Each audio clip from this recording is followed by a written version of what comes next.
Semangat pagi para sahabat Indonesia dimanapun Anda berada. Berjumpa kembali dengan saya, Denny Widya CBC. Kali ini saya kedatang seorang tamu, seorang ketua Bapora PP. Nah, mau tahu nggak para sahabat, Bapora itu apa sih? Saya akan ajak berbincang-bincang tamu saya pada pagi hari ini bernama Pak Adrian Aditya.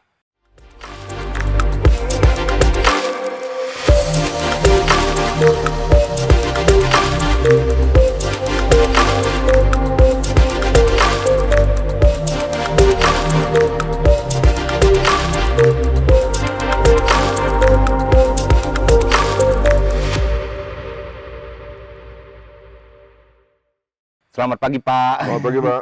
Ya, Pak. Kita mau berbincang-bincang nih, Pak, tentang Bapora. Biar para sahabat di Indonesia tahulah apa itu Bapora. Baik, ya, Pak Adrian bisa ceritakan nggak Bapora itu apa sih? Kepanjangan singkatan dari apa sih? Ya.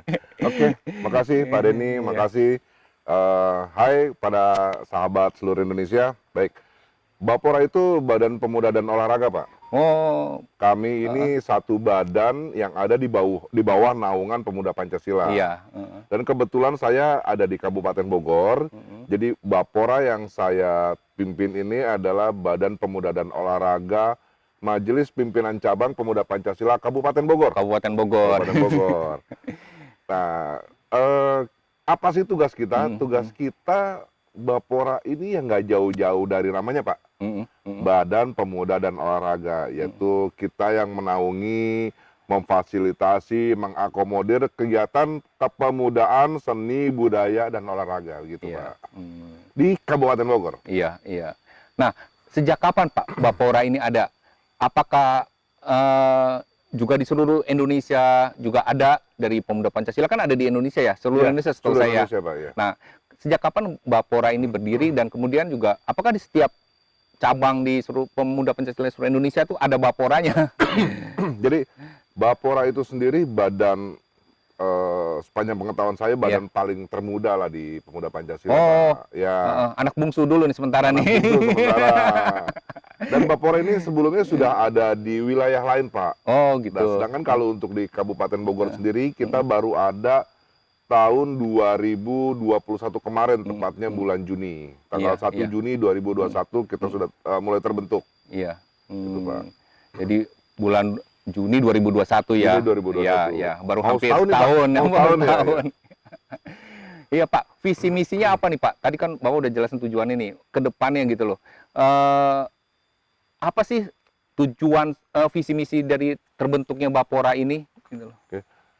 Sesuai dengan namanya, Pak. Iya. Kami mempunyai visi misi, ada dua nih, Pak. Iya. Secara internal dan eksternal. Iya, Kalau secara internal sendiri, kita mempunyai keinginan untuk membangun, memberikan kontribusi positif, membangun karakter dari kawan-kawan Pemuda Pancasila dan keluarganya nih, Pak. Iya, iya. Kan mereka punya keluarga, punya anak. Dan anaknya inilah yang akan kita upayakan sesuai dengan nama Badan Pemuda dan Olahraga untuk berprestasi di bidang akademik, seni, budaya, dan olahraga pastinya. Iya.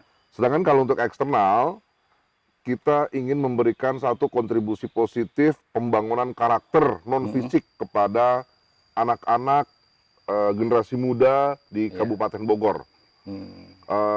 Terutama di bidang olahraga. Nah, kebetulan teman-teman di Bapora sendiri juga sudah, jadi saya sudah mulai mengajak teman-teman dari Bapora yang punya keluarga, punya adik, punya anak, untuk kami didik, fasilitasi, dan kami manage supaya punya prestasi di bidangnya masing-masing. Oh, Gitu, Pak. nah sebelumnya Pak, sebelum Bapak menjadi ketua Bapora nih, apakah Bapak memang terlibat di ini, di Pemuda Pancasilanya? Sebelumnya memang iya. Oh, di terlibat. Pancasila, ya. Nah, kemudian baru terpilih. Betul, Pak. Gimana tuh Pak prosesnya? Maksudnya Jadi bisa gini, menjadi Pak. ketua Bapora nih? Iya.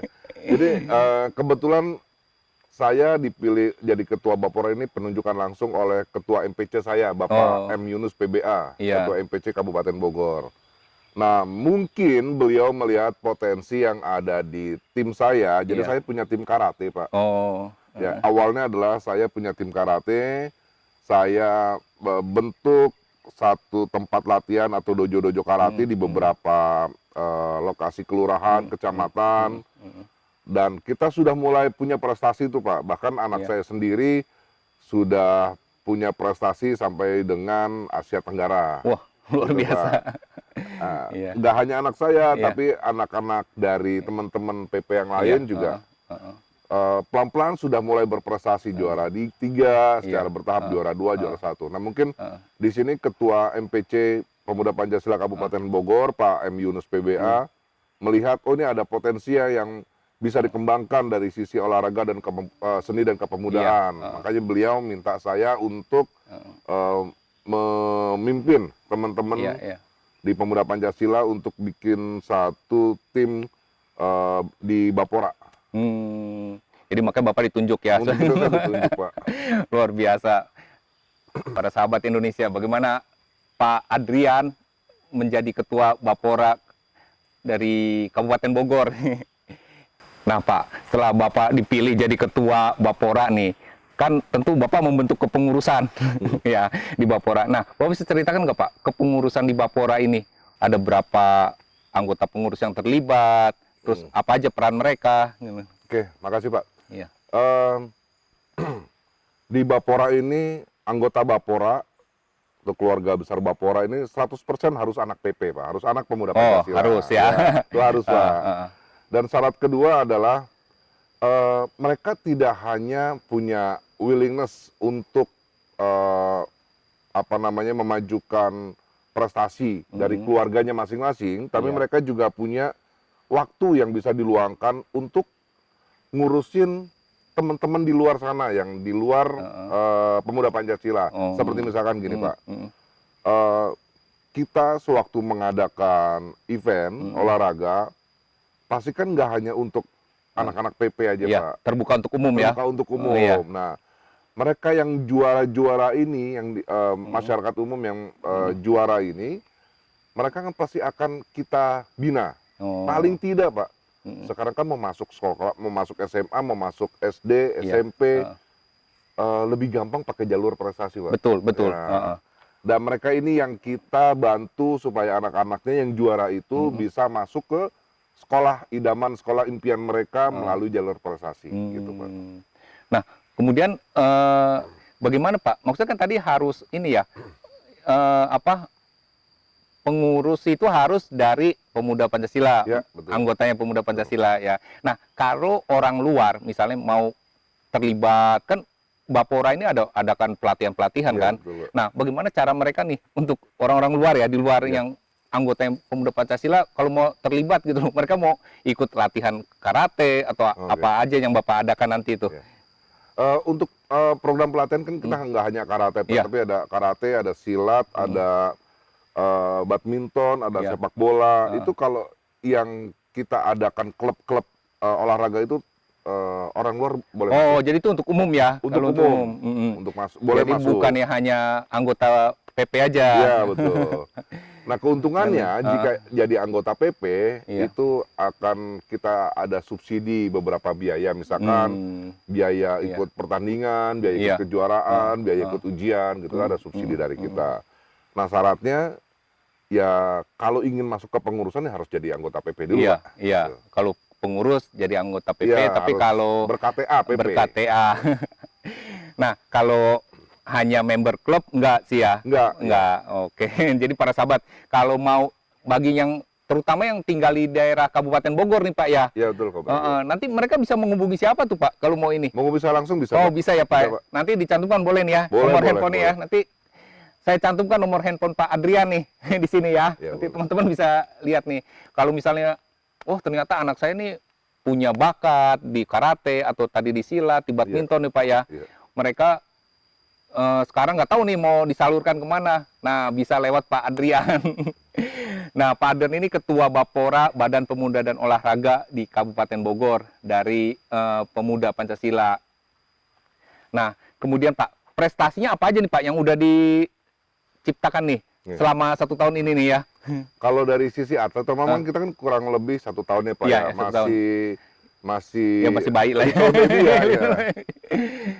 Tapi untuk karate sendiri, teman-teman yang punya anak umur 6 sampai dengan 17 tahun, itu banyak yang sudah masuk Japres melalui kita. Oh, luar biasa. Jadi ada yang masuk SMA 4 Cibinong, itu Iya. juga dari Japres, Iya, SMP 2 Cibinong juga dari Japres. Iya. Itu pertama. Yang kedua, mereka sudah ada yang punya prestasi di bidang, enggak hanya di bidang karate, tapi juga di silat, itu sampai ke event nasional. Luar biasa Karate, ya. silat, dan sepak bola. Itu yang kedua. Dan yang ketiga, kebetulan salah satu senior kami, salah satu senior kami juga mentor saya dan guru saya. Iya. Nanti mungkin Bapak bisa ketemu. Iya. Pak Tutas, Oh, Tutas iya. Turisna. Iya. Kebetulan beliau juga memang sangat concern di bidang sport saya. Iya. Iya. Nah, itulah modal kita, Pak. Dengan modal kita Iya. itu, kami benar-benar apa namanya berkeinginan untuk memberikan kontribusi di bidang pembangunan karakter non fisik karakter pembangunan karakter ke masyarakat untuk di Kabupaten Bogor. Iya, iya, luar biasa Pak. Jadi tujuan visi misi dari Bapora ini bagaimana mau membangun karakter lah ya bagi khususnya Pak. masyarakat Bogor dulu nih, Kabupaten Bogor ya Pak ya. Karena kan Bapak tahu sendiri ya, ada beberapa dari teman-teman kita yang oknum ya Pak ya. Iya, iya. Nah, untuk seperti itulah Pak, kami hadir Pak. Iya, iya. Makanya bagaimana Bapak ini berusaha mengubah stigma yang tanda petik tadi itu. Iya, Pak, betul, Pak. Luar biasa. Jadi perjuangan dari Pak Adrian, bagaimana Pak Adrian ingin menunjukkan bahwa pemuda Pancasila itu adalah pemuda prestasi. Betul, Pak. Ya. Nah, para sahabat, jadi ketika kita punya tujuan yang mulia, pasti banyak lah yang akan mendukung untuk mencapai tujuan mulia itu. Nah, Pak, kemudian apa sih yang mimpi Bapak nih ke depan nih untuk Bapora ini, Pak? Ya, saya kepengennya sih Bapora ada di setiap MPC di seluruh Indonesia, Pak. Oh, iya, iya. Ya, biar Saat ini belum ya, Pak ya? Saat ini belum, Pak. Baru Oh. hanya ada beberapa, Pak. Iya.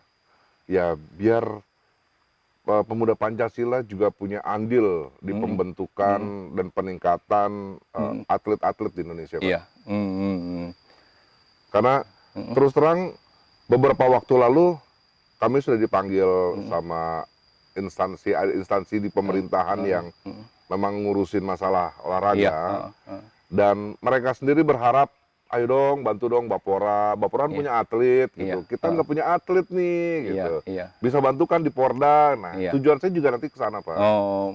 Jadi benar-benar kita bisa memberikan satu kontribusi positif, real, nyata ke pengembangan olahraga. Iya, Khususnya di kepemudaan dan Kabupaten Bogor, olahraga ya. Kepemudaan dan olahraga. Bisa berkolaborasi dengan Dinas Pemuda dan Olahraga Pak. juga ya di Kabupaten Bogor. Nah Pak, dalam menjalankan organisasi gitu ya, rintangan apa sih Pak, tantangan apa sih yang terbesar yang Bapak hadapi saat ini? Tantangan terbesar, ya pertama merubah mindset, merubah behavior dari teman-teman ya Pak Iya, ya. Seperti Bapak tahu kan kita kalau latihan jam 7 pagi nih Pak. Setengah 7 tuh anak-anak sudah di lapangan. Iya, iya. Dan anak-anak, jadi atlet-atlet kita nih Pak mulai dari usia 6 sampai 17 tahun. Iya. Bapak tahu mungkin anak-anak kecil ya. Iya. Ya kalau mereka udah semangat nih bapaknya dibangunin nih suruh nganterin. Gitu. Sedangkan bapaknya sendiri nggak terbiasa Pak bangun pagi. Ya. Jadi sekarang alhamdulillah sudah bapak-bapaknya sendiri sudah mau pagi-pagi nganterin anaknya. Jadi si anak bangun-bangun pagi untuk ikut olahraga jam 7. Gitu. Udah luar biasa ya. Ya lumayan Pak dari sisi ini Iya, ya Pak iya. ya, sudah ada perubahan. Itu satu tantangannya Pak. Yang kedua tantangannya seperti di organisasi lainnya, tantangan yang lumayan juga adalah masalah pendanaan, masalah Iya. biaya ini, biaya itu. Karena kan kalau kita ingin menunjukkan prestasi kita kepada masyarakat, ini anak harus dites nih, ikut kompetisi, ikut kejuaraan, itu kan butuh biaya Pak. Iya. Nah selama ini kegiatan-kegiatan Bapora biayanya berasal dari teman-teman Bapora sendiri satu, dan dari internal lah ya. Ya dari internal satu, dan kita ada satu komunitas, saya dan teman-teman nyebutnya kawan simpatik Bapora, Pak. Jadi teman-teman yang simpatik sama Bapora, teman-teman, tapi mereka mungkin belum tergerak untuk masuk Pemuda Pancasila, untuk masuk PP. Mereka yang biasanya berdonasi, Pak. Jadi setiap kali ada kegiatan, saya open donation. Dan mereka yang, oh ya boleh nih, saya ikut dong gitu. Jadi dari situ aja Pak, dari dua sumber pendanaan itu. Nah, kemudian ada rencana nggak Pak mau mencari sumber pendanaan apa nanti kerjasama dengan ada Bapak angkat? Kepengennya gitu Pak, kepengennya kita punya satu institusi atau satu company atau Bapak angkat kita gitu ya Pak, yang bisa mendanai semua kegiatan yang nantinya mungkin itu akan membawa nama baik bagi si Bapak angkat atau company tersebut Pak. Ya jadi seperti kita bisa jadi CSR-nya mereka gitu. Kepengen sih seperti itu Pak. Jadi kalau Bapak ada network, mari merapat. Tapi kan yang penting ini, kita menunjukkan dulu prestasi betul. Nanti ya. Pasti nanti tahun, Pak. Makanya nanti terus makin bertumbuh, makin lama menunjukkan prestasi, pasti nanti mulai ada yang lirik. Betul Pak. Ya, semoga Pak. Pak, mengenai ini ya, kan Bapak udah banyak berkecimpung tadi di kegiatan-kegiatan Bapora, memimpin Bapora selama hampir 1 tahun. Nah, kan sekarang ini ya kita secara jujur harus diakui bahwa di bidang olahraga lah ya, kan Bapora berhubungan dengan olahraga. Prestasi olahraga di Indonesia ini agak menurun gitu loh. Dulu kita selalu juara umum SEA Games, ya kan. Nah, sudah beberapa kali ini kelihatannya kan agak sulit tuh. Nah, ini lagi SEA Games lagi tanding di Vietnam kan, lagi diadakan di Vietnam SEA Games. Nah, Bapak juga berkecimpung di olahraga. Bagaimana harapan Bapak nih bagi bangsa Indonesia? Kan Bapak juga banyak terlibat di atlet-atlet, pembinaan di atlet-atlet yang masih junior gitu loh. Apa sih harapan Bapak buat bangsa ini? Dengan kan Bapak sebenarnya tahu nih potensi atlet sekarang di Indonesia saat ini. Makanya kenapa sih kita sekarang tuh agak tertinggal dengan negara-negara lain gitu loh. Ya kan di SEA Games terutama kita sekarang sama Vietnam, sama Thailand sudah mulai agak tertinggal tuh. Kalau dulu kan rasanya waktu saya masih muda tuh selalu juara umum Indonesia tuh. Ya. Nah, sekarang saya perhatikan beberapa kali kok agak menurun prestasi olahraga kita. Nah, Bapak yang berkecimpung di pembinaan olahraga atlet-atlet junior nih Pak, apa harapan Bapak nih Pak depannya? Kita punya penduduk hampir 300 juta jiwa ya Pak ya. Paling besar di Asia Tenggara nih. Separuhnya itu pasti anak-anak Pak. Nah, betul. Harusnya kita punya atlet jauh lebih hebat, jauh lebih banyak dari negara-negara lain Pak harusnya Pak. Ya mungkin olahraga itu bukan prioritas masyarakat Indonesia pada umumnya mungkin ya Pak ya. Jadi bersumber dari itu untuk masalah kependidikan, penjenjangan juga mungkin agak sedikit kurang prioritas. Ini menurut saya Pak ya, prioritas. Kalau saya sih ya, saya punya keinginan ya supaya Bapora ini kedepannya bisa jadi inspirasi buat teman-teman yang lain Pak. Ormas di Indonesia bukan Pemuda Pancasila aja Pak, banyak Pak. Banyak ya. Dari masing-masing ormas punya Bapora lah gitu ya Pak ya. Sendiri. Dari masing-masing ormas punya Bapora loh Pak, bayangkan. Ada berapa puluh ribu, ada berapa ratus ribu, ada berapa juta atlet muda nih Pak nanti yang bisa dicetak. Dari situ aja dulu Pak. Harapan sih ke depannya. Saya yakin Pak kalau memang dibina memang dari awal, dari kecil, sudah dibina dari lingkup, kalau kita kan berarti sudah dari lingkup kelurahan ya Pak ya. Dari lingkup kelurahan, kecamatan, sudah ada pembinaan, ada yang perhatiin gitu. Mungkin Pak kalau dari pemerintah kan perhatiannya nggak sampai masuk mereka atlet yang udah jadi lah biasanya. Jadi ya. Nah kita pembibitan ini mulai dari lingkup RT, RW, kelurahan, kecamatan. Mungkin kalau semua ormas di Indonesia punya pola pikir yang Bapora, gitu, saya yakin Pak Suatu saat nanti akan banyak atlet-atlet bibit-bibit muda berprestasi, Pak, Iya. di Indonesia. Sebenarnya kita banyak mutiara-mutiara yang belum bersinar Betul, nih, Pak, ya. banyak, Pak. Betul, Pak, betul. Iya. Jadi para sahabat, para ormas juga di Indonesia selain pemuda Pancasila, coba Anda juga bentuklah Bapora-Bapora. Dan coba perhatikan di sekitar Anda para sahabat atlet-atlet, anak-anak muda yang mungkin punya potensi gitu loh. Cuma mereka nggak tahu harus disalurkan kemana gitu. Betul, Ya. Pak. Nah, kemudian Pak, bagi para anak-anak muda nih, kan saya punya program Gemar itu, Generasi Emas Berkarya. Bagaimana saya mengajak anak-anak muda yang memiliki prestasi atau karya bagi orang lain untuk berbagi inspirasi ya. Saya ingin tuh anak-anak muda di Indonesia juga yang tadi kata Bapak mungkin setengahnya tuh, sekarang kan kita lagi mengalami bonus demografi, Pak. Bonus demografi 70% lebih, 78% sekitar penduduk Indonesia tuh penduduk usia produktif. Nah, sayang banget kalau penduduk yang usia produktif ini tidak kita maksimalkan. Iya, Pak. Iya kan? Sedangkan banyak negara beberapa negara yang berhasil kayak Jepang, Singapura, Korea Selatan, bonus demografi mereka bisa mengubah negara berkembang jadi negara maju. Dan beberapa negara juga gagal membuat bonus demografi ini menjadi negara maju gitu. Nah, makanya saya ingin bahwa anak-anak muda di Indonesia, marilah maksudnya jadikan, karena mereka tuh mungkin 20 tahun lagi akan menjadi pemimpin bangsa ini kan.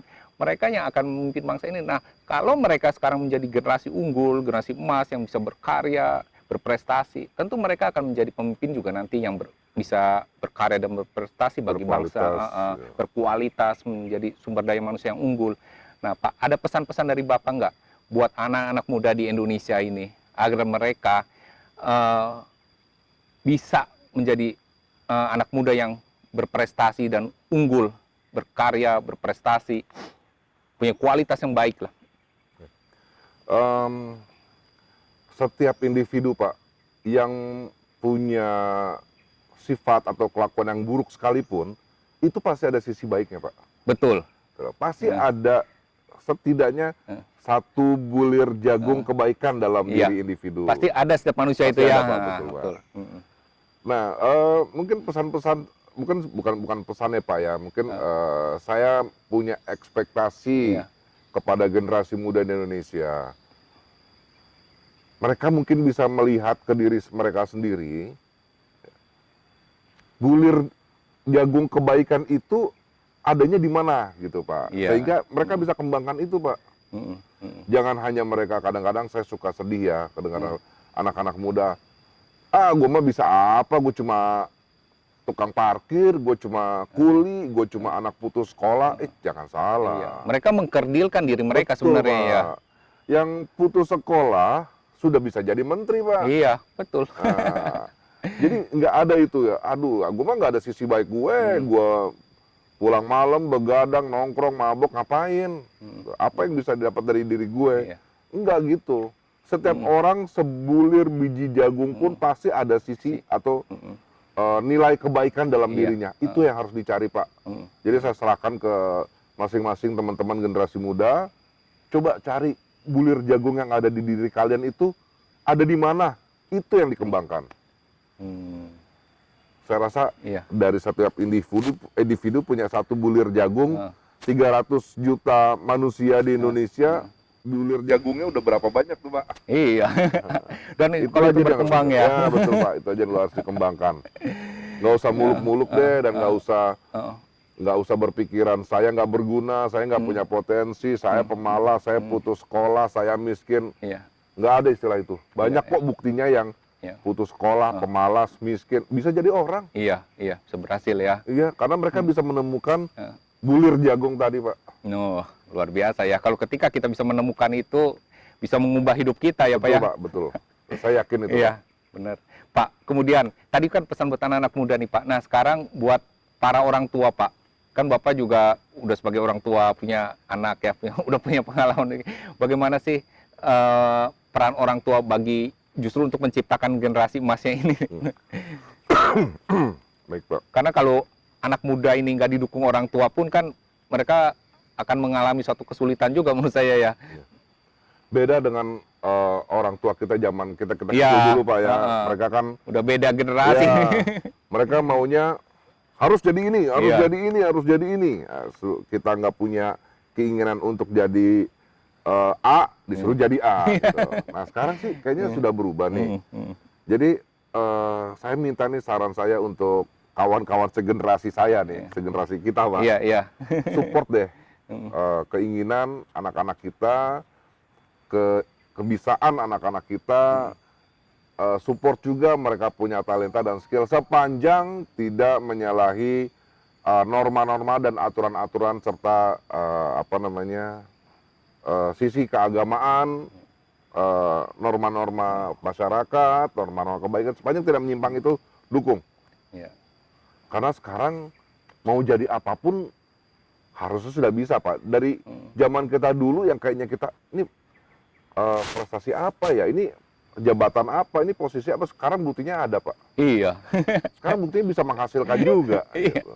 Dan banyak profesi-profesi yang dulu nggak terpikirkan ada. Betul Pak.